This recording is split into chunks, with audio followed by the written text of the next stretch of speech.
Good morning, everyone. Welcome, welcome. As we get settled in, I'm Chris Rebelo. I'm the Senior Director of Communications here at the Buck. I am louder. Boost the sound. Good call. I am thrilled to welcome you to today's Live Better Longer Community Seminar. We have a good one for you. We're going to talk about cognitive decline, the genetics driving Alzheimer's, and exciting efforts to boost brain resiliency. But first, I got to do housekeeping. If you haven't already done so, please put your phones on mute. And also, I'd like to keep the fire marshal happy as I point out the emergency exits at the back of the auditorium. So, who's new to the Buck? Do we have any newbies here today? Welcome. I'm so glad you could make it. So I could talk about our great science, but I think it's better if you hear about it from the folks who actually do the work. Short video, here you go.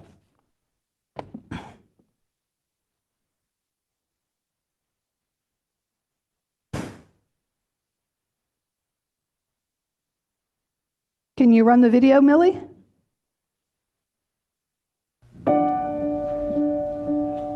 The Buck Institute is interested in understanding aging, not only to make us live longer, but to actually alleviate and suppress the development of diseases.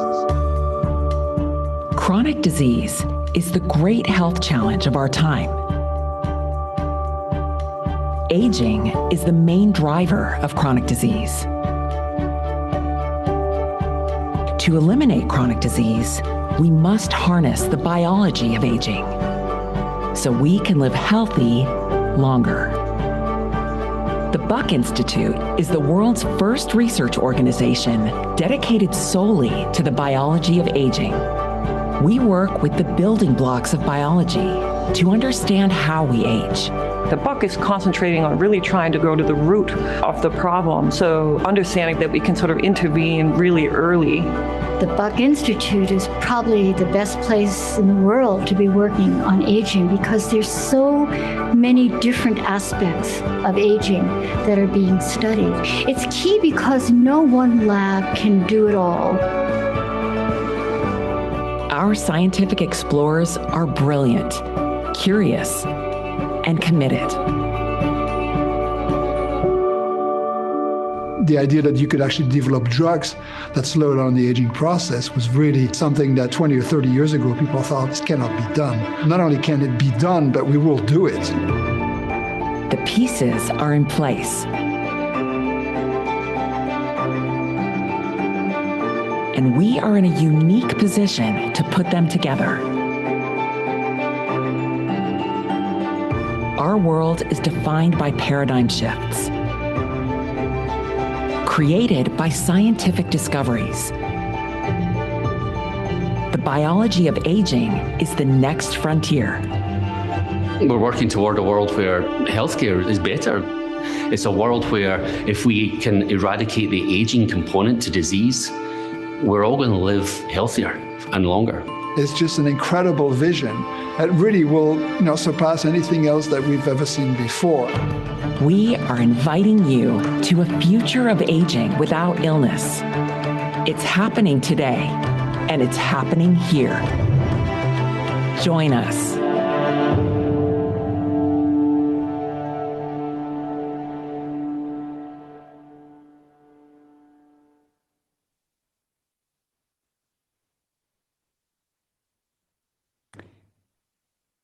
Our usual tech person is out today with a cold, so thank you very much. Okay, so before I introduce today's speaker, I want to thank all the sponsors who make this possible. I also want to make sure all of you have note cards to ask questions during this. If you need note cards, raise your hand. A volunteer will come by and pick them up. You can ask a question at any time during today's event. I already have one question waiting for me, so there you go. As I look back at the camera, and I want to say a big welcome to those of you who are joining us on Zoom. You too get to ask questions. Just put them in the Q&A section on Zoom, and somebody will get those questions up to me. So it's now my pleasure to introduce Dr. Lisa Ellerby. Lisa is a founding faculty member here at the Buck. Her lab is among the most active and collaborative at the Buck. We'll be talking about that. You can read about Lisa's educational and professional background in your program. Just know that her lab utilizes some of the coolest, most recent technology to dig deep into what's happening in the brain, with the goal of finding ways to have our brains be healthier and more resilient. Lisa, come on up.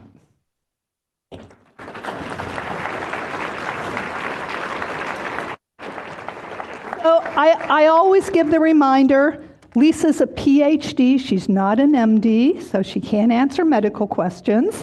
And also, anything that we talk about today, please check with your doctor before you take any action on anything. Also, this event is being recorded. You don't need to remember anything. You can take a look at it again. And also, there will be a follow-up email that you'll get later today or tomorrow with a link to the event and some resources that refer back to what we're talking today. Welcome, Lisa. Thank you. It's really great to be here and to talk to the community. Great. Can everybody hear us? Do you want to? Yeah, no, turn up. Yes. Closer. Can you hear me now? All right. All right, I'll great. talk loud, even though I have a soft voice. So, first question, how many here are familiar with APOE, that you've heard about it, and you've heard about it as a risk for Alzheimer's? Good smattering of you. So, in order to set up the most exciting part of this event, we're going to go through the biology, and we're going to go through it pretty quickly, hopefully, so you'll get a grounding. So, what the heck is APOE, Lisa? Okay, so APOE is standing for apolipoprotein, and it's actually a really important protein for brain health and for aging. And we all have it, so it's in our body.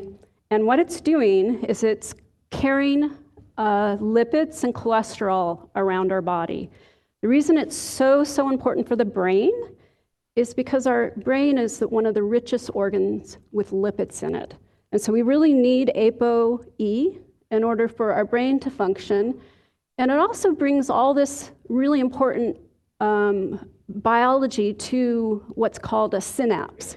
And so for a synapse to function, which is part of what we use in our brain for learning and memory, you need to have that apolipoprotein E there. So, there are APOE alleles, and I'm going to ask you to explain what an allele is, but you get an allele from each parent. So everybody has. There's APOE2, APOE3, APOE4. What's an allele? Okay, so a geneticist will define basically your DNA, and each of us has two alleles. So it's a term geneticists use to define our genetics. And for APOE, it's really straightforward. There's 6 different forms. We have an E2, we have an E3, and an E4, and then they come in mix of flavors because there's 2 alleles. So we all have it, and we're going to hear about it. So we're going to go to the, quote, villain of the story first, which is APOE4, which is pretty well known as a genetic risk factor for Alzheimer's. What's going on with that APOE4? Why is it the so-called bad guy in this scenario? Yeah, so first I just want to point out that these APOE proteins, these 3 different forms, they're very subtly different. They only differ by a single amino acid. So the protein goes open and it goes closed. APOE4, it has a really closed structure, and because it's carrying those lipids around in your body and in your brain, it actually doesn't do it properly. And so you have a change in lipid biology in your brain, and therefore it still functions. It's still working for people who carry APOE4, but just not quite as well. And it makes you a little more at risk for getting Alzheimer's disease. And so it changes your metabolism a little bit. It changes how you handle lipids. So it's a bit of a culprit, but again, it's a risk factor. And in prep for this, I learned something. So our brain is what, 60% lipids? Is that it? 60% fat? It's very rich in lipids. Actually, our brain is mostly water. Okay. But it's super rich in lipids, yes. Okay, so as Lisa mentioned, APOE4 is a risk factor. If you have either one or two alleles, doesn't mean you're going to get Alzheimer's. I personally have a college roommate who has two E4s. She's doing fine. That's But it's a risk factor. Okay, APOE3. This is the boring one, but it's good to have it. So APOE3 is what most of us in this room have. So about, I'd say 80% of the population has APOE3, and it's working fine. It's working good, not as well as some other forms of APOE, but it means that you'll have kind of a normal function of the brain. So not particularly resilient, not particularly susceptible. Great. Here's the hero of today's story, APOE2. Yeah, so APOE2 is something I'm incredibly fascinated by. It's an allele that is linked to exceptional longevity.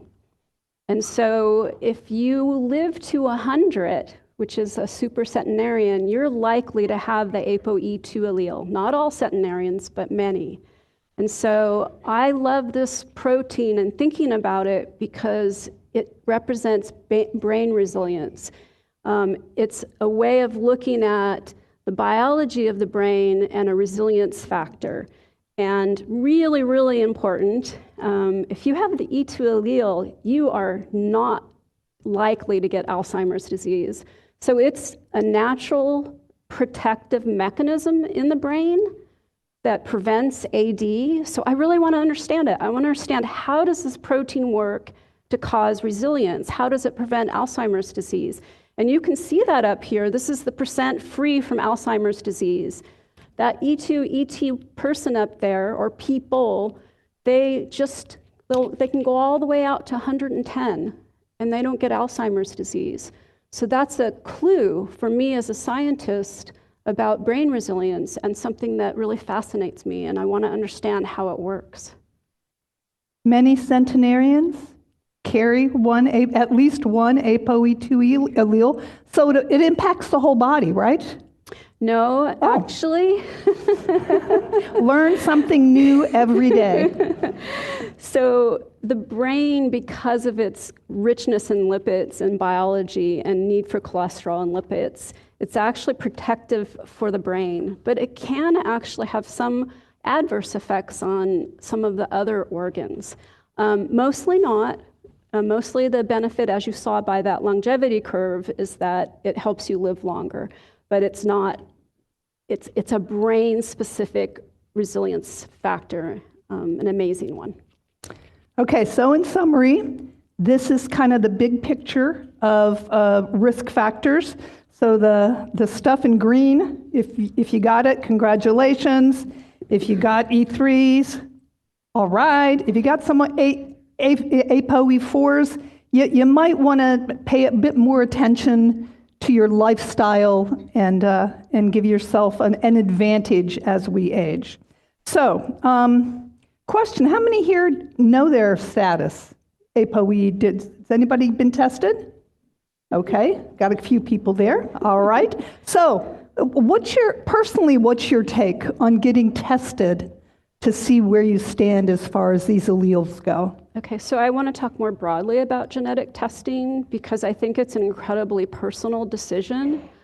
So I also study genetic diseases, and so one of the diseases I study is Huntington's disease. And so it's basically, if I do genetic testing for Huntington's disease and I have it, it's a life sentence. It's a very severe disease. So I think it's a personal decision. So if it empowers you to know you have Huntington's disease, for example, because you can be involved in clinical trials and you can know what your outcome is, you should do it.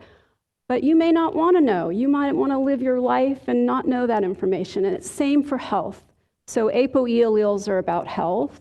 And so if you're empowered to know what your genetics are because it helps you plan a more healthy lifestyle, it helps you feel empowered about your health, you should do it. But if you do genetic testing and you know you're going to worry and it's going to impact your life in a negative way, don't do it. So a question, how can we find out what our alleles are? So does standard genetic testing usually give us that information? Yeah, so I don't know how many people have done 23andMe. That's one that will do it. But yes, you can have it tested genetically by most of the different companies that are doing genetic testing. It's really, really straightforward because it's just a single nucleotide and it's well known. Okay. Resilience. So this lady is into resilience. And I just got a request, let's talk a little louder. Okay, so why resilience? What's your crush on resilience? Okay, my crush on resilience is because, first of all, just from a standpoint of how we live day in and day out, if we're resilient as people, we'll thrive and do better. But in terms of the molecular mechanisms in the brain, resilience could allow you to deal with stress. So say you're having surgery. Well, if I have a resilient brain, I might do better when I recover from my surgery. If I know how to modulate resilience in the brain, I might have a healthier brain as I age. So I just think the concept of resilience is amazing. Also from the standpoint of a cell, so because I really think of a molecular mechanism, a resilient cell can cope when I add heat to it. It can cope when I add something that stresses it. So resilience can be at our whole body systems, how we deal with the world, but it can also be at the level of a cell and how it responds to stress. So before we get to some projects in Lisa's lab, she works in very cool technology, as I mentioned. She takes stem cells, she turns them into mini brain organoids. So she's got little tiny sort of brains in her lab. So how the heck do you create those things? So I use a technology called induced pluripotent stem cells. So we take some skin cells, we turn those skin cells, we make them go back in time to what's called a stem cell. And a stem cell can make any cell type in the body, and it can make any tissue or organ type in the body. So the way we make these brain organoids is we take these stem cells and we mimic brain development. So what happens as the brain develops? And we take cues and molecules that basically take a little cell into what you see there, an embroid body, and then into a brain that has cell types that we have, but it's miniature. It has neurons and glia, so things that we would want to study in order to understand the brain. And also, when you grow these organoids, you get skin tissue from people who have different alleles, right? So you can actually look, you can compare these tiny little organoids that are either E2, E3, or E4. Yeah, so we made organoids from E2 homozygotes, E3, and E4. And we see these really interesting properties in the dish that reflect resilience. As an example, my APOE4 little miniature brains, they have increased senescence, which you probably have heard about. So it's these zombie cells that build up in the body. And my E2 organoids, they are very resistant. They have lower inflammation. So I can model it in a dish. And that's really important to be able to take human cells and to make a system that has all the different connections and communication so I can see what's happening and understand the biology. So in your lab, you are working to boost E2. So what's the goal there? Yeah, so the goal is either to do a gene therapy where you deliver E2 for a disease like Alzheimer's disease, or because we know so much now and we're learning about how E2 works in a cell, we're making small molecules that mimic E2. So what we want to do is have a drug that acts like E2, that's easy to take, and then we'd be able to boost people's resilience as we age. So that's the goal of my lab. And some of this science is making it into clinical trials. So we're going to talk about the MARBLE trial, which is modulating APOE signaling to reduce brain inflammation, delirium, and post-operative cognitive dysfunction. I guarantee the title of this trial was created before ChatGPT got online. So, but they got all the important stuff there. So Lisa's helping folks figure out the mechanisms that are going on in this. So what's the MARBLE trial about? Yeah, so the MARBLE trial is really interesting. This is a colleague at Duke University who has a small molecule that basically signals through the E2 signaling pathway. And what he's doing is he's treating patients with this small molecule before and after surgery. And surgery is one of the biggest insults you can get on your brain. So it's like a very controlled way of quickly determining whether this E2 signaling molecule can be protective. And so what they're finding is that there's some benefit when you treat patients before and after surgery with this molecule. It's in phase 1-2 clinical trials, and they're moving to phase 2. Phase 1 and 2 is a very small population of people, so it's not powered. So we need to go to phase 2 so that we can have enough people so we can see true, statistical significance. But it looks very promising, and I'm excited because I'm working to understand a little bit of how it's working. Great. So I've got a question. Given what we know, what's your perspective, best guess, on when gene therapy for Alzheimer's or Parkinson's might realistically be tested in humans? So do you have a prediction? We won't hold you to it, but what's your best guess? I will talk a little bit about gene therapy and Huntington's disease and maybe defer that question so that I can talk about that, and then I'll refer to ADE. Great. Yeah. Perfect. Okay. Yeah. So also during these seminars, I almost always get a question about how the funding is going here at the Buck based on activities in Washington, D.C. I am proud to announce that Lisa and Pankaj Kapahi were the first group here at the Buck to get an NIH grant awarded. It got through that clogged up pipeline.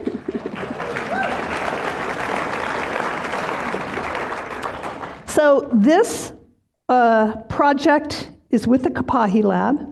It looks at something called OXR1. What the heck is that? And also point out that the research is going to happen both in fruit flies, which is a specialty in the Kapahi Lab, and then those mini brains in Lisa's lab. Yeah. So OXR1, it was discovered way back when and named oxidative resistance 1 protein. So you think it's an antioxidant, but actually what we found is it's a mimic of dietary restriction. And dietary restriction is something that in model systems has increased lifespan and health span.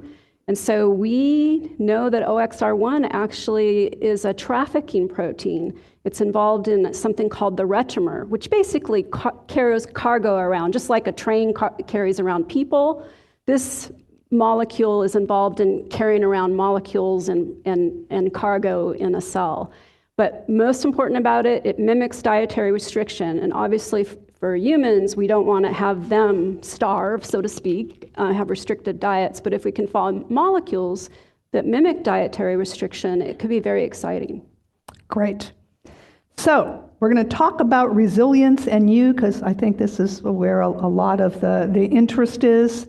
So to mitigate risks of E4, in case you do have an E4 allele, or even if you just want to promote good brain health, here are some things that you should consider. Let's pull out a couple of them. What about omega-3 supplements? What do you think about those? So omega-3 supplements have a little bit mixed results in terms of APOE4 allele. However, we know that omega-3 in our fatty fishes is the best source of getting that. And so if I had the APOE4 allele, I certainly would be having fatty fish and getting a lot of omega-3 supplements or from my diet, actually. And how about cholesterol? So cholesterol medications are incredibly important for your heart and for your vascular system. And the brain is full of vascular networks. And so I think that it's super helpful if you improve your heart health and your vascular system in your brain. And since I mentioned that APOE4 means you're a little less resilient, having and keeping and managing that will help your brain health. So we got a question. I'm not sure if you're able to answer it, but it's interesting. If our brains need lipids, can statins deprive our brains of important nutrients? And I know statins are kind of controversial. So do you have any take on that? Well, so when you're taking statins, your doctor is measuring your cholesterol and your different ratios and everything. So there's a dose you're taking that hopefully is normalizing your physiology, so not depleting your physiology. So the idea of a drug is that it normalizes, put things back to how they should be. If you're at a level of a statin that's doing something that brings you to lower levels than average, it might be an issue, but it also depends on the individual and their biology. That's what personalized medicine is about. We got a question about the APOE stuff that we talked about.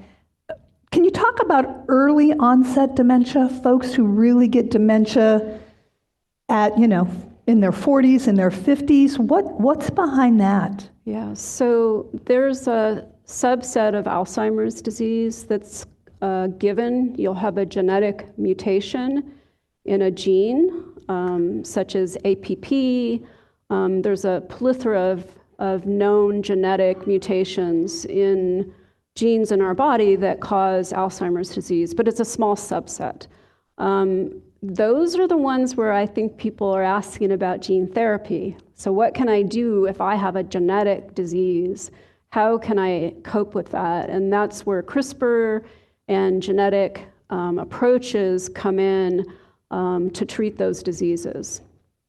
Somebody wants to know, what effect might the shingles vaccine have on cognitive decline? What do we know about the shingles vaccine? So those vaccines are being shown to have a preventive impact on brain health.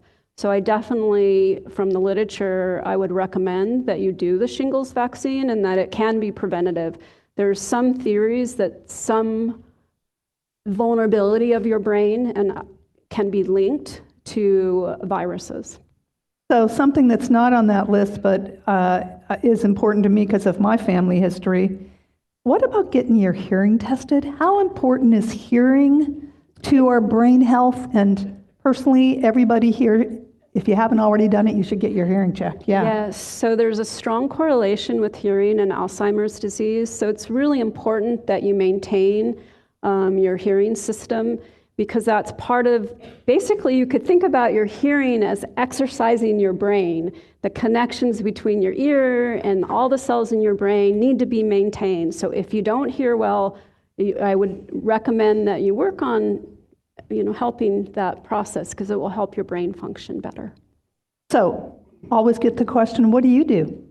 What do I do? Okay, so I have a sleep monitor on, and what's not listed there is it's super important to get a good night's sleep, deep sleep, REM sleep. REM sleep is incredibly critical to brain health and resilience. You could put a glucose monitor on. Some people may have high glucose that spikes during the night and interrupts their sleep. So I've done glucose monitors. I think exercise is critical. So I do Pilates and I do lots of long hikes. And yoga, and I take supplements, and I'm sure there's more. So, but also, we've talked, you're challenging your brain with new stuff, right? Oh, right. So I really believe that there's things that we're not good at, and that if you exercise or try something you're not good at, it's good for your brain health. So I can't sing. I can play the flute, but I cannot sing. So I am taking daily singing online with a computer, not so someone has to listen to me because I'm so horrible. But I'm learning to sing, and mostly to match the sounds. And so I think doing something that challenges you can really help your brain health, and it can energize you, because my family hears me singing and they think it's funny. So what's your When you look at the supplements, we go into Whole Foods or, practically any store, there's just so much available. How do you approach, and I know people ask you, so tell that story, yeah. Oh. When you talk about your friends on walks, yeah. Right. So oftentimes I'll be on a walk with a friend and they'll ask me, oh, should I take this or that? And I guess what was the one that was lion's mane. Oh, yeah, lion's mane, which it has a lot of nice components in there that if you extract them out, they are beneficial. So I think a lot of the supplements will give you an extra year, and maybe a combination of them might give you 4 years. But just remember, they're not going to treat Huntington's disease. They're not going to treat Alzheimer's disease. They will build your resilience if you're depleted in it. So B and D, if you're depleted in those, and you should really maintain that in your brain. So when folks go to their doctor for their annual blood test, it's important that they ask to find out what their B and D levels are really critical for brain, and those are often, especially for women, they get lower as we age, and so it's really important for brain health. Some of the simple things we do are critical. I got a question about lithium. There's been some news about lithium orotate, which you can get at the health food store. What's the scoop on lithium? So lithium has been around for a very, very long time, and it does have beneficial effects across different neurological diseases. I would say it's probably a little better than the supplements we just talked about, so it will probably give you some benefit. But again, it's not going to treat the root cause of Alzheimer's disease or these other neurological diseases. So it's positive, but not a game changer. Great. So another thing that's happening in Lisa's lab, and I have to say, Lisa embodies the spirit of the buck. The buck was built and set up as a way where all these scientists who study different things can work together. I'm so impressed by the work that she does because she works with so many different labs. So this is a project that you're doing with Birgit Schilling's lab about the bone-brain axis. So what the heck is that, and what is this project? Yeah, so the bone and the brain communicate by small proteins that signal between them, but I've been so interested in the APOE 2 and 3 allele. What we looked at is we looked at whether the changes in the brain, and this is in a mouse, of a humanized E2, E3, E4 mouse, with the changes in the brain and the bone, whether they occurred simultaneously or whether maybe the bone had more changes than the brain. And what we found was really interesting. The carriers of the APOE4 allele, their bones became more fragile, and the molecular changes in the bone preceded the brain. The reason that's really conceptually important for female health, because if we can treat the bone, we may delay the onset of Alzheimer's in females. So I'm very excited about the concept about organ-organ communication, and how if we can make one of the organs healthy that may be vulnerable, in this case the bone, by treating it, because of communication, it will improve brain health. And we're finding out more and more that everything's connected to everything else, right? Yeah. So, Huntington's disease. Lisa is extremely well known in the Huntington's field for her work on that disease. It's a genetic disease. So talk about that and what's happening in your lab in regards to Huntington's disease. Okay, so just to remind everybody, Huntington's disease is a genetic disease. And you can see on that schematic there that you get this really long expansion of CAGs. It's called an expansion disease. And unfortunately, when you have that expansion disease, you produce a protein that clumps, and it causes all kinds of problems in the brain. In this case, a movement disorder, and also deficits in learning and memory, and also emotional changes. Well, that's a genetic disease. And so we now know that with CRISPR technology, you can take a disease gene that's abnormal, and you can put in a normal gene. And so my lab has been trying to work on a technology where we've developed what's called zip delivery. It's a delivery system to the brain that brings in the machinery, and we're working towards treating Huntington's disease so that we correct the genetic mutation back to its normal one. But I also want to point out, for those who asked about gene delivery therapies, that we had this last year a very successful gene therapy by a company called UniQ, and it was with a drug called AMT-130, and basically it was a viral delivery system where they lowered the levels of Huntington, and particularly lowered the mutant Huntington, and they're seeing it's halting the disease. So it's super exciting for the Huntington's community, but that reaches out to the Alzheimer's patients that have a genetic disease. It reaches out to the Parkinson's patients that have a genetic disease. It's an invasive surgery. They did it by injecting into the brain. It's a surgery in the brain. So that's why the system I'm working on is I want to deliver just through the blood a drug. So it's a little less invasive, but the concept is there, and it's just an exciting time. So we got that earlier question about, do you have any idea when this kind of technology, gene therapy, might be applicable for humans who either have Alzheimer's or Parkinson's? It's happening now. There are small studies, clinical phase 1, phase 2, on all of the different genetic diseases. They're hopeful, but of course there's the hurdles. I just said to do the Huntington's, they had to do surgery.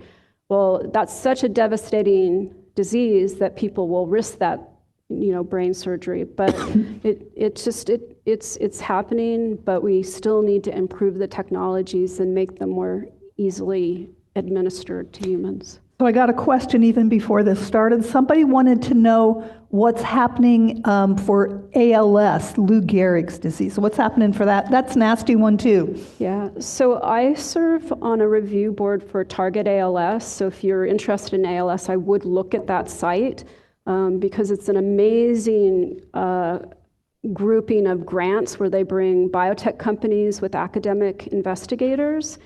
And some of the phase 1 clinical trials that spun off from Target ALS are using the technology that they're doing in Huntington's disease. In this case, it's an ASO. So it's an ASO directed at a SOD mutation that causes ALS, and that's showing some clinical benefit. So things are happening slowly but surely. ALS has a lot of different genetic mutations that cause the disease. So it's not every form of it is treated yet, but there's a huge effort in the community to treat ALS. Okay, so I've gotten some questions. What's your take on the currently available drugs for Alzheimer's that sort of are aimed at clearing the Alzheimer's plaques? What's your take on them?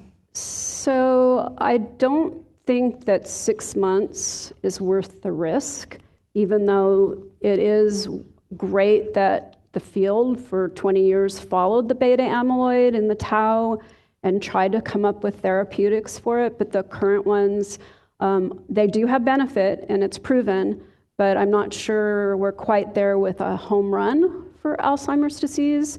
And again, talk to your physician, because if you have a particular form of Alzheimer's disease, maybe you are the perfect candidate for that drug and you should do it, but talk to your doctor. But as a big global picture, I think we're not there yet. I got a question about the glymphatic system in the brain, and does APOE, any of the APOEs, affect that brain's cleaving system? So what the heck is the glymphatic system, and how might the stuff we're talking about today factor into that? Yeah, so the glymphatic system allows clearance of toxins from the brain, and it's really important system. APOE is involved in the system because obviously when you're doing clearance, you're going to need a lipid binding protein and cholesterol binding protein. The biology behind the glymphatic system is just now, in this last 5 years, being really at the molecular level understood. People really ignored it, unfortunately, but it's hugely important. And so I think that system of clearance is another way of, if you've got a good glymphatic system, you've got a good clearance system, so it's important. So I see things on the internet and I've read about them. There's things where you can drain your lymph things, and there's a whole massage things that happen that you can maybe, is that real or not? Well, it's with the supplement type of idea that it's probably very beneficial because stress is an aspect of our lives that we should reduce. So when you have that type of modality, it can be super helpful. All of those cumulatively, I think, help your health and help your well-being. So do it if you feel like it helps you. All right. And placebo effect is important as well. Take what you can get, folks. Yeah. Okay, so how does the ongoing hormonal change in postmenopausal women contribute to memory issues? Yeah, so that's a hugely underappreciated aspect of the biology of female aging. And lowering of estrogen is a critical, I guess, inflection on brain health for females. And so that's something where it does impact your brain health. Not in all females, because again, we all have different genetic backgrounds, but it's something the Institute is studying and that we think is incredibly important. And I think it's important that we understand how lowering of estrogen impacts brain health and how we can modulate it, even with non-estrogen-like molecules, to improve brain health. So just got a question about people are interested in specific anti-inflammatory supplements, antioxidants.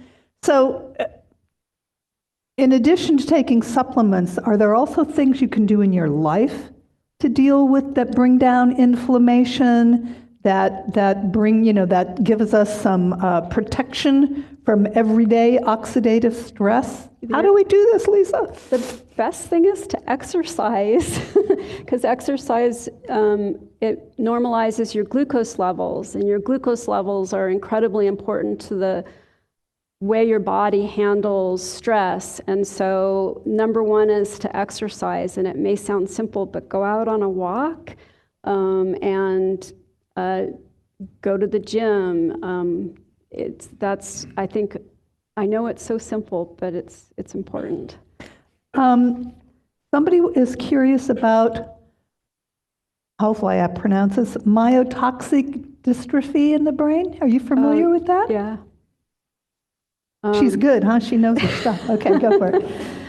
I don't know what the question is, though. So they just want to know any related studies, like what's this, what is it first? Because I've never heard of it. It's another genetic disease. So the same gene therapy, CRISPR, ASO approaches that are being done in diseases like Huntington's are very applicable to that disease as well. And so I think we are going to see some of these genetic diseases treated and possibly cured. If you have one or more of the APOE2 allele, are they protective of cancer? Like, what else does it do in the body? Yeah, so it's generally protective. So the people that have the APOE2 allele that are long-lived, they're generally not going to get cancer. So the answer is yes, it's protective. And in fact, centenarians in general, they don't get cancer. So once you get past 80 or 90 years of age, you're quote, an escaper. You've escaped a lot of the things, brain disease, cancer. And so what really is going to, I guess, have you pass away will be something such as not. Great, yeah. Okay. And somebody, let's see, there was a good one here. You mentioned the connection between brain and bone health. And given the number of women with osteoporosis, and this is not in your realm, so feel free to pass on it, but are there any osteoporosis treatments? Like, what's good for bone health based on what you know? So there are treatments for osteoporosis, and that's one of the things that both Birgit and I want to look at. We want to see if some of the known treatments are going to have benefit on the brain.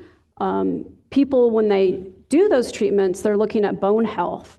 they're not looking at how did it impact the brain. And so we really want to make that connection. So it's an exciting area. So whoever had that question, good question. We want to know what happens for, drugs that treat that particular bone disease. So when we were talking about the Marble trial, you mentioned that, just having any surgery can, impacts the brain. And somebody wants to know what happens like during surgery. Why is that sometimes deleterious to our brain health? Well, so you have the anesthesia, so that's number one. And for those who've had surgery, when you come out of the anesthesia, you have brain fog, your heart rate's lower, your blood flow is lower. And so that's a really major insult on your body. I think the whole physiology of surgery and anesthesia is going to have an impact on your brain. So that's why it's a pretty good, paradigm to test whether drugs that are more like APOE2 mimics have beneficial effect on surgical outcomes. We got a question about programs that are aimed at preventing Alzheimer's disease. There's a bunch of them out there. Do you think, what's your general take on them? I think those programs usually combine, our former CEO, Dr. Bredesen, who was a colleague of mine, combined 7 different components, which included exercise, supplements, and all those different things. I think some of those programs, again, will help you with your brain health, will help brain function, but they won't cure Alzheimer's disease. Yeah. Great. I think this came from Zoom. What about the supplement called CoQ10 for brains? Can you say anything about that? So that's been historically a well-tested molecule in clinical trials across Alzheimer's disease, Parkinson's disease, and Huntington's disease. And oftentimes it doesn't show a huge benefit, but that doesn't mean it isn't beneficial to muscle function, to your overall physiology. That was in a particular paradigm where people were had a severe condition. So I think it's beneficial for your health. Yes. So we had a question about aging, and how does aging, because here we're connecting the aging process with age-related diseases, obviously Alzheimer's, Parkinson's, all of that. How does aging impact brain health, just aging itself? Yeah, so aging slowly changes in our brain our ability to cope with stress. Our metabolism in our brain slowly changes. If you do MRI and watch over time what happens to the brain, there's changes in the communication and structure of the brain as we age. But it's a slow, gradual process, and that's why I like to say slow and gradual. So that's why exercise, why social activities, while supplements will have benefit in brain health. So aging is a slow process, but it does set the stage for being less resilient. And so say you're aging and you're getting more vulnerable to heart disease or stroke, that's an issue. So that's why it's so important to intervene in the aging process, because it sets the stage for all these diseases. And if we slow aging, we can basically prevent some of the diseases from occurring. Right. We always get the question, what do you think about sauna? People are into saunas here in Marin County. Are they good for the brain? Well, there was this really fun science article that came out about whales, and I'm totally off topic, but it was super. So one of the longest lived species is this blue whale, and they live over 200 years, and they have a protein in it that actually gets induced when you go to colder temperatures.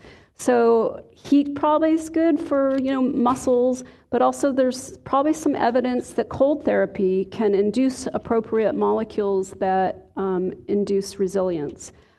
So I think that there's going to be a lot of interesting studies that continue to look at that. But blue whales have this cool protein that makes them live long because they're in the cold and it's induced by cold. All right. Any thoughts on diets? Low carb, higher fat, ketones? Yeah. So that's where personalized medicine is really important because we all have different physiological effects. So some people will have high cholesterol, some people won't. And so I think you really have to see what works for yourself. Like I need low fat, and that makes me feel healthier, more alert. Other people need high fat because they have really high metabolism and they need that fat source in their bodies to function. So I think in general, diets that are high in unprocessed food, so vegetables and grains and high protein legumes, losing my voice here, and fish are really known and proven to be helpful for your health. This is an important question. So you talked about aging and what happens during aging. How do we distinguish the decline of the aging brain from a disease, dementia? Like, when should we start getting worried? Basically, right? Yeah. Well, so I guess I'm going to say it in a scientific way, but we can image the brain with MRI, and the changes as you age are actually different than Alzheimer's. So Alzheimer's will have a different change. And so again, aging sets the stage. And then what was the other aspect? Hold on, let me find it. So that's okay. So when should people be concerned? Like, what are signs, like normal aging brain that's getting like some dementia? Yeah, I think when your memory is interfering with your ability to do things, that's when you should start to worry. If you are forgetting a few things here and there, that might be part of the natural aging process, but if it interferes with your life and your function and your decision making, that's a big, big worry. So decision making is probably a big sign of an issue. How about microplastics? Do you have anything to say about that? They're being found in our brains. Well, I think that I probably have a lot of plastics in my body, so they're probably not good for you. I think that I'm glad to see that the community is starting to really act on lowering that. I have in my household, so hopefully we'll see less and less of that. Right. Because it's not good for you. And then the final question, somebody wants to know, hold on, is there any relationship between viruses? This person mentions the herpes virus and Alzheimer's, but just between viral infections and viruses, does that impact the brain, and can that be a factor? Yeah, so oftentimes as we age, what's called the blood-brain barrier gets diminished. And so the viruses that we usually are attacking some of our peripheral system, they can migrate into the brain and cause dementia and issues. And that's particularly as we age because the blood-brain barrier is getting weaker and weaker, and then it can come in and invade into the brain. Yes. Great. Thank you, Lisa, for being here.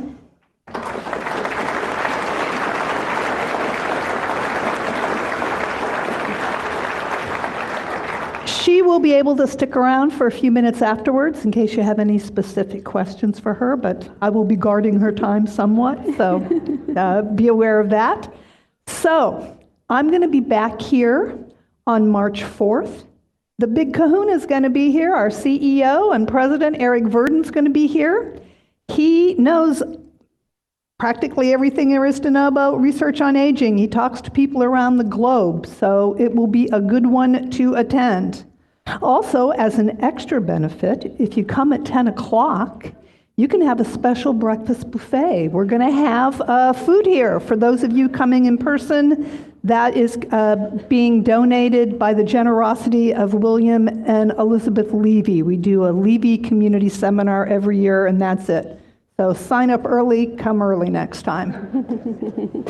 Okay, so we've talked about our clinical trials here a bunch. We are testing things out in humans. We're trying to make humans age better. So who here is in a clinical trial at the Buck? Great. Thank you for participating. We have folks from our clinical research unit out in the lobby and the atrium. They'll be able to talk to you afterwards. So if you want to learn more about aging, we have options for you. We have 2 online courses. One is the Introduction to the Biology of Aging, and the other one is fairly new. It's about personalized population health. They both get really good reviews. If you want to learn more, go there. Also, we have a really cool podcast called We're Not Getting Any Younger Yet. We've launched our 3rd season. The 2nd episode posted today. If you liked today's event, you should listen to it. Eric Verdon interviews, I'm going to get his name right, Tony Corey's? I don't. You don't know, okay. I mean, I do actually. Okay, it's a famous researcher from Stanford who talks about brain resilience. So you can listen to the podcast from our website. You can also get it on any of the podcast apps that are out there in the world. Okay. If you haven't been here on a tour, please come. They are offered on every Tuesday and Thursday morning. They're free. All you need to do is go on our website and register so that we know you're coming. You can keep up with the Buck. So we're all over the place, folks. We're on Facebook. We're on Twitter. We're on LinkedIn. Please, follow our activity. You can sign up for our newsletter. There's a link on our website, many links on our website. So if you want to keep up on what's happening, that's the way to do it. And finally, I always do a fundraising pitch at the end of these things because they really matter. Lisa has benefited from the generosity of donors. Talk a minute, what difference has that made? Oh, it's been huge for my lab. The donations from my donor has supported growing career scientists, so researchers that now have become professors. And it's also allowed me to do high-risk experiments because the federal government wants usually proposals that they know will work. And so often you'll have a very creative idea that you want to carry out, and without that kind of seed money, it's just not possible to do it. Even the zip delivery system, I was fortunate enough to win the Impact Circle, and that's allowed me to move a therapy and a technology forward that's just been empowering. It's empowering for my lab, for the lab members. It's also just the community supporting us is amazing to have that interest and to be able to share our ideas and have the support. Yeah. So any gift you give matters here. And like Lisa said, I've seen our scientists light up, because they get to interact with donors. So if you are so inclined, this is a great place. And I know Brian from Philanthropies in the back of the room. He's happy to talk to anybody after this event. So thank you very much for being here.